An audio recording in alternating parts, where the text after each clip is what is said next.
sebuah kelas, yaitu pada kelas 12 MIPA 4, siswa-siswi sedang bersama-sama dengan ibu guru belajar materi unsur kimia.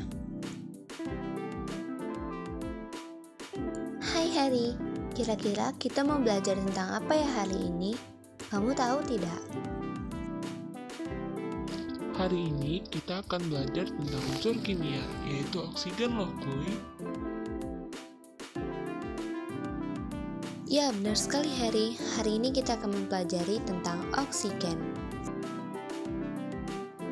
Nah, ada yang tahu tidak apa itu oksigen? Oksigen, gas yang terdapat di udara bebas, Bu.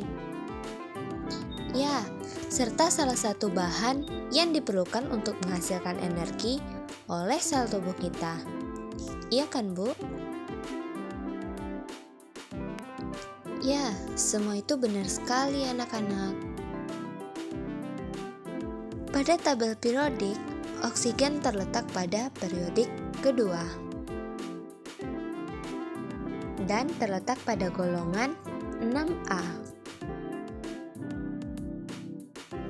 dengan memiliki atom nomor 8 serta memiliki massa 16 gram per mol. Unsur oksigen merupakan salah satu unsur penyusun kerak bumi, yaitu sebanyak 46% di kerak bumi. Selain di kerak bumi, oksigen juga merupakan komponen terbanyak kedua di udara, yaitu sebanyak 20% sebagai O2. Kemudian, fakta menarik lainnya mengenai oksigen yaitu sebanyak 90% massa air di laut adalah oksigen berupa senyawa H2O. Baiklah, siapa yang tahu bentuk fisis dari oksigen? Bentuk fisisnya? Hari, kamu tahu nggak? Bentuk oksigen itu seperti apa ya? Oh, aku tahu kuy. Bu, saya ingin mencoba menjawab. Wah, Harry, boleh nih, coba silahkan jawab.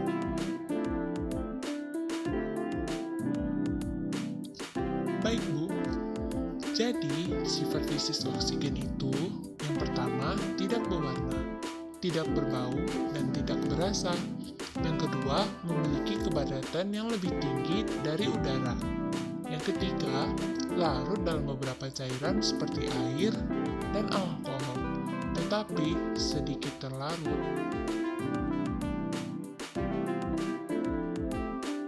Wah, benar banget Harry. Serta sifat fisis oksigen itu berwujud gas pada suhu kamar, lalu akan berubah menjadi cair dengan memiliki titik leleh yaitu minus 282,96 derajat dan titik beku minus 218,4 derajat. Serta oksigen cair ini bersifat sangat paramagnetik. Paramagnetik? Kira-kira itu apa ya, kuy? Iya, Bu. Mengapa oksigen menunjukkan sifat paramagnetik, Bu? Itu karena molekul yang mengandung elektron yang tidak berpasangan sangat tertarik oleh medan magnet. Maka oksigen bersifat paramagnetik. Elektron yang tidak berpasangan berputar dalam arah yang sama satu sama lain, yang meningkatkan efek medan magnet. Oh, begitu. Baik, Bu. Lalu, bagaimana dengan sifat kimianya, Bu? Nah, sifat kimia oksigen yang pertama, dalam keadaan bebas, unsur ini terdapat dalam dua molekul yaitu molekul oksigen diatomik atau O2 dan bentuk alotropinya yaitu molekul triatomik yang dikenal dengan ozon O3. Lalu, oksigen dapat bersenyawa dengan berbagai unsur. Oksigen yang bersenyawa dengan unsur lain dikenal dengan oksida. Lalu, oksigen merupakan gas yang mempunyai peran dalam proses pembakaran. Baik, apakah kalian ingin bertanya?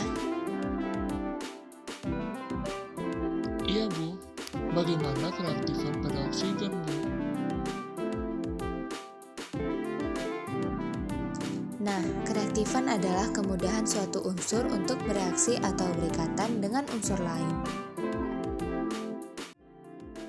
Nah, oksigen memiliki tingkat reaktivitas yang tinggi karena konfigurasi elektronnya. Oksigen dapat bereaksi dengan hampir semua unsur, kecuali gas mulia. Di bawah pengaruh cahaya dan suhu, reaksi kimia yang terjadi antara oksigen dan unsur lain disebut oksidasi, sedangkan senyawa yang dihasilkan disebut oksida. Oh, seperti itu. Kalau contohnya seperti apa ya, Bu? Nah, misalnya pada reaksi perkaratan besi. Di udara terbuka, besi akan mengalami kontak langsung dengan oksigen dan uap air, sehingga logam besinya akan teroksidasi, sehingga senyawa tersebut teroksidasi dan membentuk senyawa yang terhidrasi. Oh ya, Bu. Kira-kira bagaimana pembuatan pada oksigen, Bu? Baik, pembuatan oksigen yang pertama, fotosintesis. Oksigen dihasilkan oleh tanaman sebagai produk sampingan dari fotosintesis. Yang kedua, reaksi kimia. Oksigen dapat dibuat melalui reaksi kimia antara hidrogen peroksida dan ragi.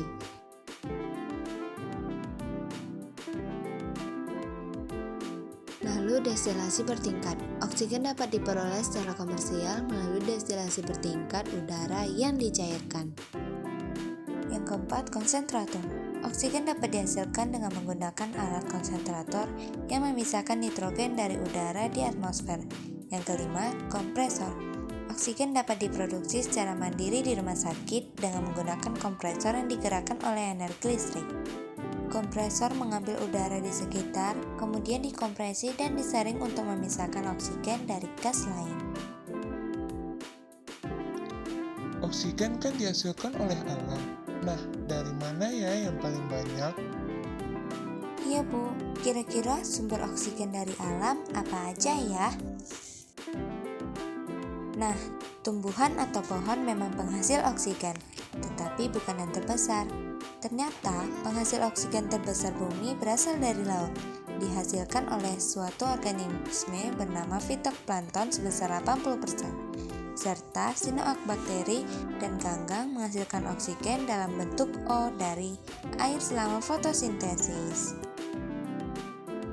Oh, jadi apa aja sih manfaat dari oksigen, Bu?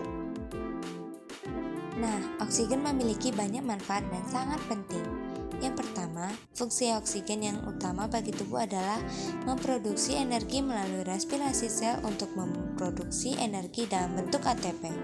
Yang kedua, menjaga semua sel tubuh manusia agar tetap hidup. Hal tersebut karena sel tubuh bergantung pada oksigen untuk energi dan respirasi.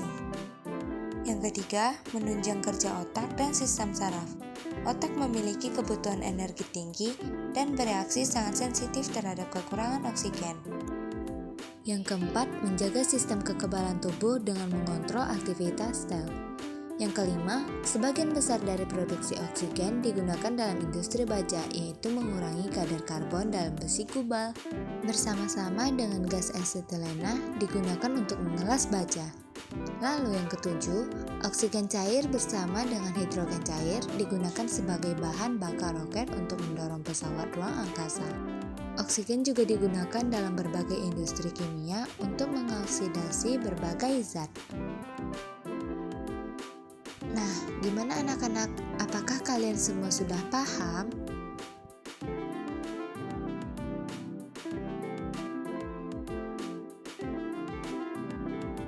Sudah, Bu. Terima kasih ya, Bu.